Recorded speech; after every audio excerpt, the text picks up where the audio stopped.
Ari, here is issue 2 of that Inhumans series by Dan Andy. Didn't forget, this is better than any second issue of the Excellent Men books. We have got a cover that I like a lot by Stephen Sedgefield.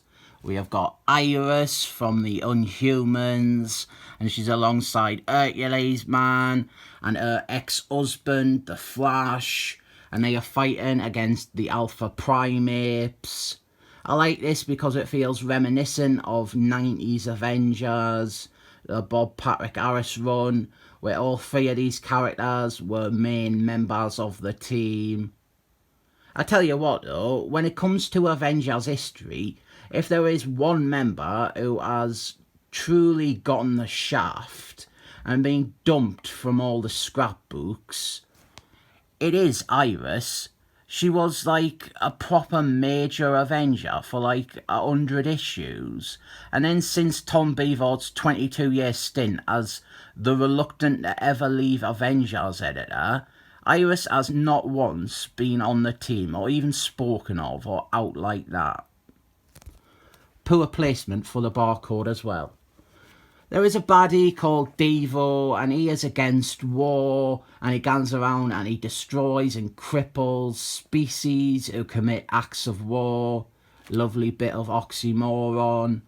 There was just a big space war with the Inhumans emerging as the victors and the rulers of the Kree and shi'ar imperiums.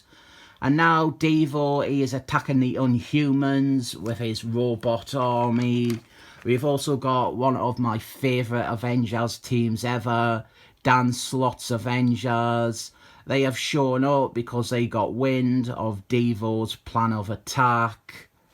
We have got Ant Gordon as Wasps, he's the team's leader. Hercules Man, Division, u.s.agent, and Gigantic Girl, and also the Flash, and we'll see him in a few pages. I really love this team, and they are entirely the reason that I have this. Here is the recap page. It's not needed since the caption boxers have already done a good job of telling you what is going on and what you need in that.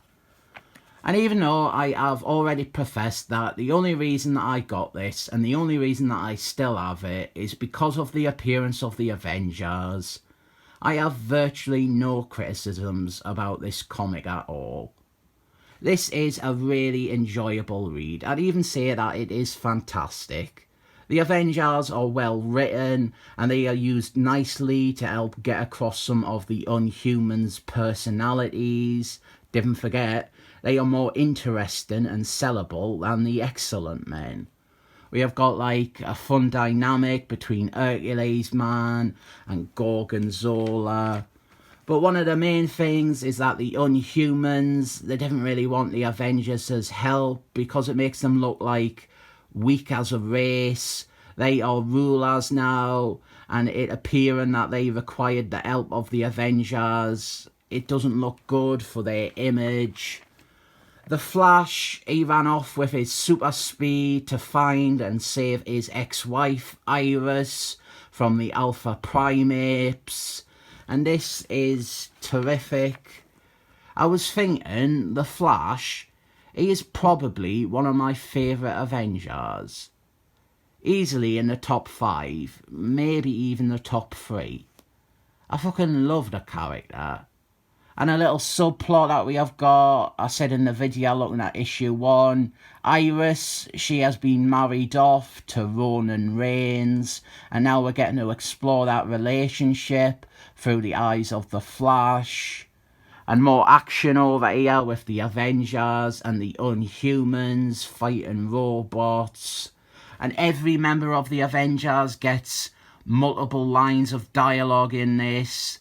That is good. That means that they're not just being dragged in as guest stars. They are being written as characters. And any excuse to see some more of this team is fine with me. I admit they are more appealing to me than the Inhumans.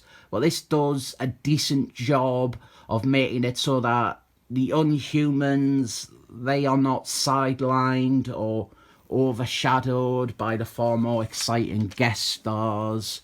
So they break into Devo's big tank thing, and that is him there, Devo, and they quickly take care of him. And the two teams, they have worked well together and very effective, despite the hostility the Inhumans directed at the Avengers for their unwanted intervention. Next, we have The Flash and Iris discussing their failed marriage and Iris's new marriage. Iris, she was married to Ronan Reigns of the Kree as a diplomatic move to unite the Inhumans and the Kree, and they have slowly been uncovering actual feelings for each other. Here we have some great dialogue. The Flash, he's like, "Oh, does he make you feel the way that I used to?" And she's like, "Nah, man, and thank fuck for that, you little cunt." She says it more delicately than that, but our point is that the Flash, he accepts this marriage and he apologises for banging on about their past. Then we have got a really, really, really good bit with Aunt Gordon and Seducer, and this is phenomenal stuff. They talk about how they have both weathered some storms and they have come out of it trying to uphold the legacy and honour their fallen spouses. In Aunt Gordon's case, he is calling himself Wasps now, and in Seducer's case, she has assumed her husband's role as ruler. Some more stuff with the Flash and his and Iris's daughter, Kid Flash. There's more stuff on this and Flash's attempts to reconcile with his daughter in Mighty Avengers 31 and 32. As a matter of fact, there is this bit here, and this is all expanded on in Mighty Avengers 32. There is a whole royal celebration, and if you look down there, there's even a footnote directing you to Mighty Avengers.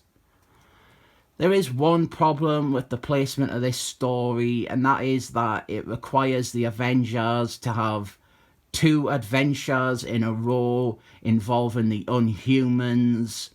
I mean, that does make sense. The Inhumans, they are more popular than the Excellent Men after all. But we will come to that other story eventually. Then we have some setup for the rest of this series, which I didn't have in single issues, about a Kree scientist and an underground freedom fighter who was trying to depose the Inhumans. He was actually the one who made the Alpha Primates attack, not Devo. This guy, he is an hard baddie of Captain Marbles, the real one, Marvel. But I think he also fought Captain Marbles, the real one, Genis Vell. And I am sure that Marvel will have brought him back to fight Captain Marbles, the shit ones, Smelly Brie Larsons. I love it when they use pre-existing characters rather than just creating a new one. Here we have some stuff that leads into the big Thanius crossover that this is building towards. We have got a Kree woman and Tripod. They are investigating the enormous rip in space and time that the big spacewalk caused. And even this woman, the Kree woman, she had appeared before. I love stuff like this. Anyway, since I didn't have the next issue, not much point getting into this beyond saying that there is a big tear in the fabric of space and time, and it does not bode well for the universe. This is a fairly innocuous, masterly comic. You might not immediately recognise it, but when you are finished, you realise that there isn't a single thing wrong with it. That doesn't mean that this is like the best stuff ever written, but it does mean that it is very satisfying and fun. Like, the only complaint that I could muster about it was some of the placement issues with continuity, and that isn't the issue's fault at all. I hereby do declare that this is a 7 thumbs up issue.